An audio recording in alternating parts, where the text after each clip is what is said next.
guys, Bitcoin's still about 41, 42, doing good. Grayscale is running out of dry powder to sell. They're probably still selling. They'll probably still be selling all next week, honestly. So we might go lower.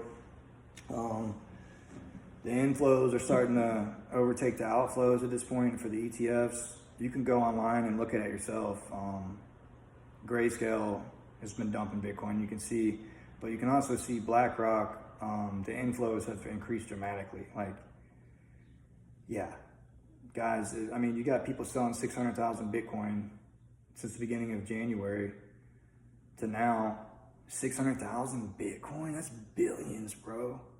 And we're still at 40K. That's bullish as shit. Like I said, I think I said something about that in my last video. Like, we've never seen this much selling pressure on Bitcoin in its history. Even with COVID and all these black swan events, I don't think we've seen this much selling pressure. You know, 600,000 Bitcoin in a month, bro. Yeah, that's how you know you got a lot of people buying. Because like 600,000 Bitcoin, I mean, imagine how many have been bought, at least 500,000 or something. We're a little lower than where we were at for the ETF, so that sounds about right. So we're running out of Bitcoin, guys. I mean, there's only 21 million Bitcoin. If you think about it, like, we got a supply and a demand shock. The ETF was a demand shock. The supply shock is incoming. The halving, I mean, think about it. Just based off the halving statistics, if you cut the half of the supply of something, what do you think it's going to reflect on the price? It's going to basically fucking double, dude. Like, if you cut something in half, like say there's gas, if we have a shortage of gas, you know, what happens? The shit goes up, bro. It's just supply and demand, you know?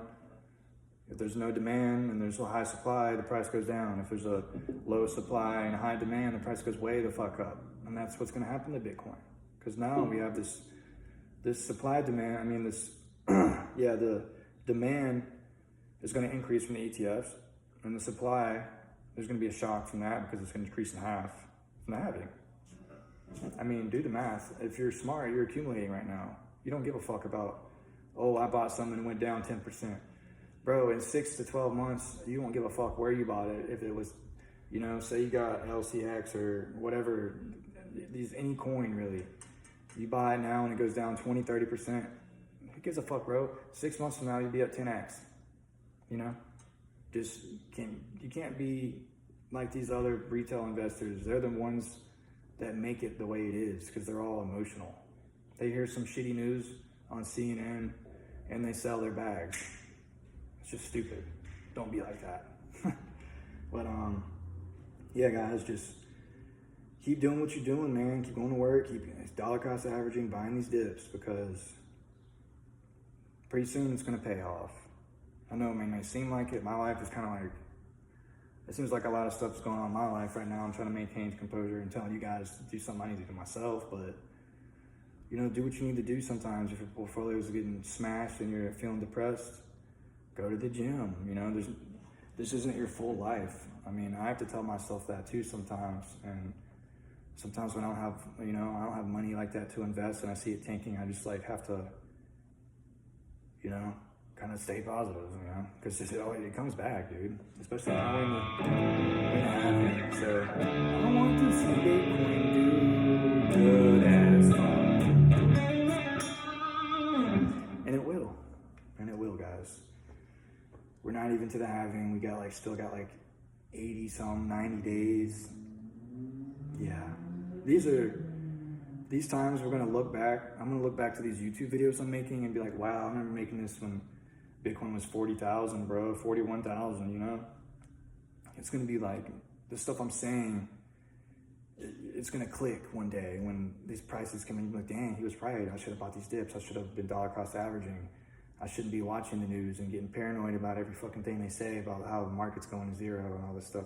The market's been fucked. Anybody that knows about, since the 2008 financial crisis,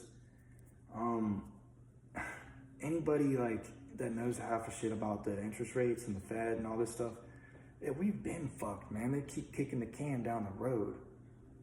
The same can they've been kicking since 2008. All they're doing, they made up this fancy word called quantitative easing and tightening, which basically just means cut the fucking money printer on and pump money into the market and prop everything up on low interest rates. That's what they did since, you know, after 2008, they were like, well, what the fuck do we do? Everything's collapsing. And they're like, we know it. The only solution is let's just print money and then pump it into markets. Yeah, and just continue to do it. Well, when you do that, you decrease the value of the currency, you know? Just like these meme coins, like when there's 80 trillion tokens in circulation, you know, you spend $20 and you get like 1 million tokens. That's like the same thing that happens to the dollar. Over time, they keep printing more and more and more and more and more and more and more. There's no like scarcity, you know, there's no real asset backing it except their printer. Yeah, guys, think about that. It's kind of fucked up and scary. All these people are like, I don't trust crypto. It's not safe. I leave my money in the bank. Bro, the bank is even more sketchy than crypto once you understand this shit. Like, the system. They don't want you to have your own crypto bank and your fucking phone where you don't have to go through these brokers and these middle people where they take all your transaction fees and fucking do all this shit with your money. Like, as soon as you deposit your money in the bank, it's not there. They take your money and they put it in sketchy assets and trade it and do whatever the fuck they have to do to make a profit from your money. They're not storing your money, you know? If everybody went right now to Bank of America and tried to withdraw all their funds, they won't have the fucking liquidity. Like now they have these stupid fractional reserve banking that came out. I think that was during the financial crisis too. They came out with that, where basically all these banks don't even have to have the liquidity on demand. Make it make fucking sense. Wouldn't you rather have that on your phone? Say the banking system fucking collapsed. You wouldn't have to worry about shit, you know? You might need some kind of on and off ramp to get your crypto from to and from fiat. But besides that, if you have it in a device where you have the personal keys, you don't ever have to worry about that shit, bro. Yeah, rant over. I just don't trust banks. I have a bank account, of course, to pay bills and stuff, but I mean, I would not ever leave like life-changing money in a bank. I trust them about as far as I can fucking smell a fart. And I ain't very far, buddy. But yeah, Bitcoin is about to hit a new all-time high this year. I feel like probably May or June.